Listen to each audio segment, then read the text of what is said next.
পঞ্চম শ্রেণীর শিক্ষার্থী বন্ধুরা, তোমাদেরকে স্বাগত। আজকের এই ক্লাসে তোমাদের বইয়ের 16 পৃষ্ঠার 13 নম্বর সমস্যাটির সমাধান আমি তোমাদেরকে দেখাবো। দেখো, এখানে এরকম একটা অঙ্ক দেওয়া আছে যে একটি আলমারিতে 560টি বই রাখা যায়। এরকম কয়টি আলমারিতে 3,79,680টি বই রাখা যাবে? ঠিক আছে, তাহলে এটা আমরা সমাধান কি করবো? সমাধানে লিখবো আলমারি প্রয়োজন। কি লিখবো? আলমারি প্রয়োজন, তাই না? কত? 3,79,680 ভাগ 560টি। এখন দেখো, সেটা হচ্ছে কি, একটি আলমারিতে যদি 560টি বই রাখা যায়, এক একটা আলমারিতে 560টি বই রাখা যায়, তাহলে 3,79,680টি বই রাখার জন্য কতটি আলমারি প্রয়োজন? তাহলে ভাগ দিলেই বোঝা যাবে।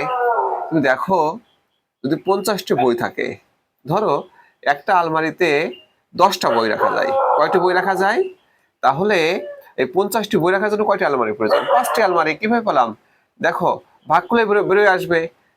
একটা আলমারিতে 10টা রাখলাম, আরেকটাতে 10টা, দেখো আরেকটাতে 10টি, আরেকটাতে 10টি, এ দেখো আরেকটাতে 10টি। তাহলে মোট 10টি 10টি করে মোট 5টি আলমারি প্রয়োজন। তাহলে 5টি আমরা কি পেলাম? দেখো, 50 ভাগ 10 সমান 5, তাই না? তো এটা যদি আমাদের ভাগ করে পাই, তাহলে এটাও একইভাবে করতে হবে।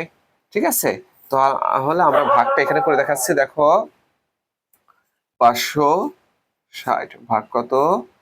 3,79,680। তো ফ্রেন্ডস, আমরা জানি যে ভাগের ক্ষেত্রে কি নামতা লাগে, তাই না? কত ঘরের নামতা লাগবে? 560-এর ঘরের নামতা লাগবে।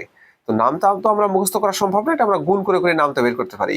তো দেখো, এইখানে 3 ঘর, 560, তাহলে তোমার ভাজ্য থেকেও 3 ঘর নাও, কত হয়? 379।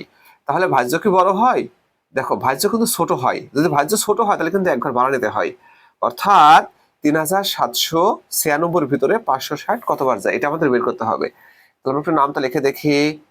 560 গুণন 6, 6 বার নিয়ে দেখি। 0, 6 6 36-এর 6, 6 6 36-এর 6, হাতে 3, 5 আর 30 আর 3 33, 3,360, 3,360। আচ্ছা, আবার আরেকটা করে দেখি। আমরা তো জানি বড় হলে কিন্তু যাবে না, তাই না? 560 গুণন 7 বার নিয়ে দেখি, তাহলে কত হয়? 0, 6 7 42-এর 2, তাই না? 42-এর 2, হাতে 4, 5 7 35 আর 4 39। দেখো, 3,920। অবশ্যই এটা 3,700 আছে, তাহলে 3,900 বড় হয়ে যায়। তার মানে কি 7 বার যাবে না, যাবে কোনটা? 6 বার যাবে, তাই না? তাহলে 6টা কোথায় বসবে? দেখো, একদম এই ঘর, মানে যে ঘর পর্যন্ত নিবা সেই ঘরের মাথার উপরে বসে। ঠিক আছে, তাহলে কত হবে? 3,360। বিয়োগ করে দেখি। এখানে 3 থাকে, এখানে 3 থাকে, এখানে 4 থাকে। আমরা এই 8কে কেটে নেই। ওকে ফ্রেন্ডস, দেখো, 4,338 7 বারে কিন্তু 3,920 হয়।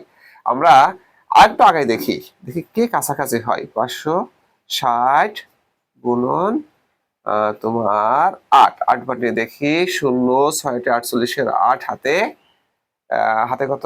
4, 5 40 আর 4 44। দেখো, এটা হলো 4,400, 4,400। এটা কত? 4,300। তাহলে নিশ্চয়ই এটা যাবে না। কোনটা যাবে? এইটা তাহলে যাবে। আমরা 7 বার নিয়ে দেখি। 7 বার নিলে কত হয়? 3,920। তাহলে আমরা বিয়োগ করে দেখি। এখানে থাকে 8, এখানে থাকে কত? থাকে এখানে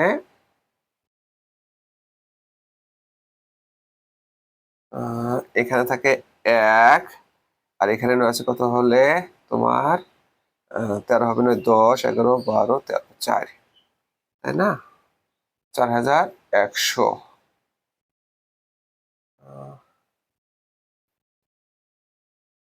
কোন? ঠিক আছে। 0, 6 7 42-এর 2, হাতে 4, 5 7 35 আর 4 39। আচ্ছা, একটু দেখি। এখানে এখানে থাকে হলো 6, এখানে 3, এখানে 4, তাই না? তাহলে আমাদের 3 7 9 6 8 0 8। সরি, এখানে বিয়োগ করলে থাকে হলো কত? 6 থাকে। তাহলে এখানে বিয়োগ করলে কত হবে? 4। দেখো ফ্রেন্ডস, আমরা এই শূন্যকে কেটে আনলাম, তাই না? তো দেখো এইটা কিন্তু মিলে যাচ্ছে, তাই না? যেটা সমান অথবা মিলে যায় সেটা কিন্তু যায়, তাই তো? তাহলে যাবে কতবার? এই দেখো 8 বার যাবে। তাহলে কত হয়? 4480। তো তাহলে আমাদের কত হয়? 678টি, তাই না? তাহলে আলমারির প্রয়োজন কতটি? 678টি।